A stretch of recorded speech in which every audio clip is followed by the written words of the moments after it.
Bienvenue dans ce guide technique sur le Dyson AM. Nous sommes Kelatos Informática, experts en réparation technique. Nous récupérons votre appareil à domicile, réalisons un diagnostic gratuit et vous envoyons un devis avant toute réparation.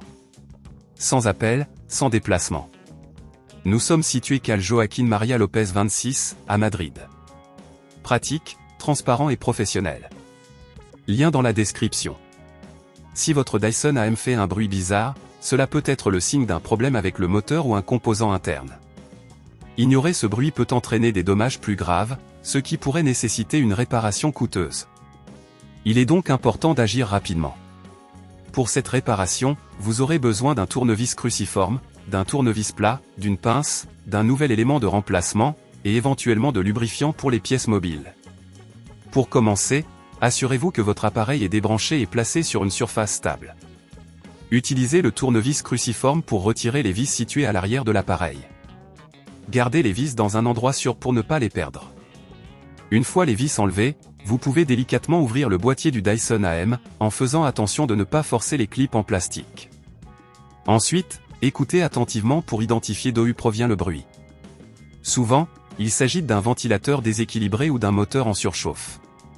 Localisez le composant défectueux et, si nécessaire, utilisez la pince pour déconnecter les câbles avec précaution. Pour retirer le moteur, dévissez les vis spécifiques à ce composant. Faites attention à la force appliquée pour ne pas endommager les filetages. Une fois le moteur retiré, remplacez-le par le nouveau modèle et reconnectez tous les câbles en veillant à ce qu'ils soient correctement fixés. Si à ce stade cela vous semble trop complexe, n'oubliez pas que chez Kelatos nous récupérons votre appareil à domicile et nous vous le renvoyons réparé. Après avoir remplacé le moteur, refermez le boîtier en vous assurant que tous les clips sont bien en place et revissez les vis à l'arrière.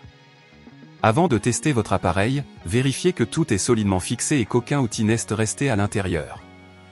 Pour éviter que ce problème ne se reproduise, nettoyez régulièrement votre Dyson AM et vérifiez les filtres pour vous assurer qu'ils ne sont pas obstrués. Cela contribuera à prolonger la durée de vie de votre appareil et à prévenir les bruits étranges.